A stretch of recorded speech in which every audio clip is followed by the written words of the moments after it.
गोरखपुर 14 तारीख को उत्तर प्रदेश भाजपा प्रदेश सहसंयोजक कार्यकर्ता सहायता प्रकोष्ठ जितेंद्र ओझा ने वार्ता के दौरान कहा कि हम पार्टी लाइन से नहीं, एक आम नागरिक की हैसियत से पूरे देश और पूरे विश्व के जितने भी देश हैं सभी से या फिर करना चाहता हूं, चाहे यूक्रेन युद्ध हो, चाहे इसराइल और ईरानी उद्योग या अन्य मोर्चन पर भी जो छोटे युद्ध लड़े जा रहे हैं। युद्ध किसी चीज का विकल्प नहीं है, उस समस्या का समाधान नहीं होता है, जटिलता बढ़ती जाती है और पूरे देश के लिए और नागरिकों के लिए आर्थिक संकट और जनहानि की क्षति के अलावा प्राप्त कुछ नहीं होता है। इसलिए शांति बनाने की शुरुआत भारत को ही करनी पड़ेगी। विश्व का सबसे बड़ा लोकतांत्रिक देश और शांति प्रदेश भारत है, इसलिए प्रधानमंत्री जी से विशेष अपील है कि विश्व के चल रहे थर्ड वर्ल्ड वॉर के इस रिहर्सल को रुकवाया जाए और विकास के लिए पूरी दुनिया को एकजुट होने की अपील करे। रह गई अमेरिका की बात, तो जिस दिन विश्व में शांति हो जाएगा उसे दिन अमेरिका का चौधरी बना और हथियार बेचने का धंधा चौपट हो जाएगा और इस समय से उसे देश की कंगाली शुरू हो जाएगी, क्योंकि उनका मुख्य उद्देश्य विश्व के हर देश को युद्ध में उलझा के हथियार बेचना है और अपनी अर्थव्यवस्था को मजबूत करना है, जिससे युद्ध में उन्हें सभी देश के राष्ट्राध्यक्षों को सोचना पड़ेगा।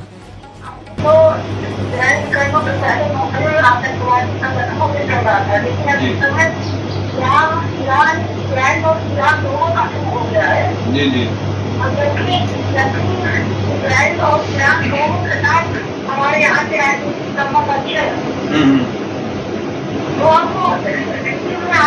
हमको क्या करना चाहिए, सरकार को आगे चाहिए, क्योंकि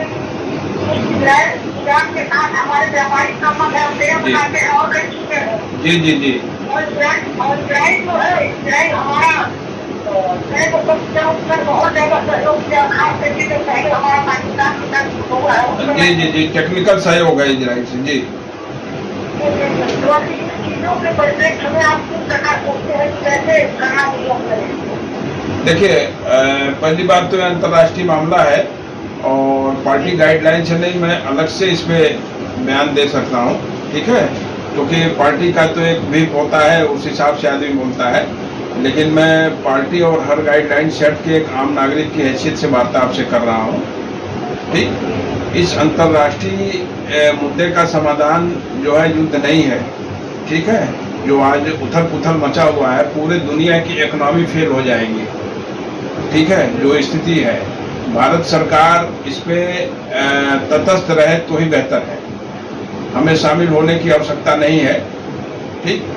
और मैं तो सरकार से ही अपील करूंगा कि रूस के चक्कर में ऐसा ना हो कि उस चक्रव्यूह में भारत भी फंस जाए, ठीक। आप याद करिए, जब चाइना से वार हुआ था तो यही रसिया था जो भारत का मित्र था, रसिया ने हाथ खड़ा कर लिया था। रसिया ने हाथ खड़ा कर लिया था यह कहते हुए कि चाइना हमारा भाई है और आप हमारे मित्र हैं, इसलिए हम इस पर कुछ नहीं बोलेंगे। ठीक उसी तरह से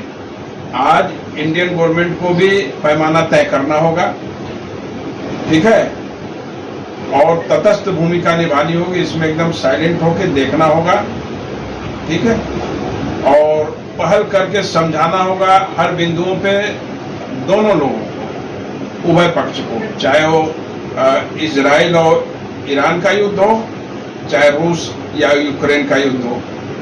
ठीक। और सारे युद्ध के पीछे भूमिका अमेरिका की है, सारे युद्ध के पीछे भूमिका अमेरिका की है। मैं तो संपूर्ण राष्ट्र से मैं संपूर्ण राष्ट्र से अपील करता हूं, अपने देश के अलावा अन्य जितने भी राष्ट्र हैं वर्ल्ड के सारे कंट्री से, कि आप लोग आपस में लड़ाई बंद करके विकास की बात सोचें,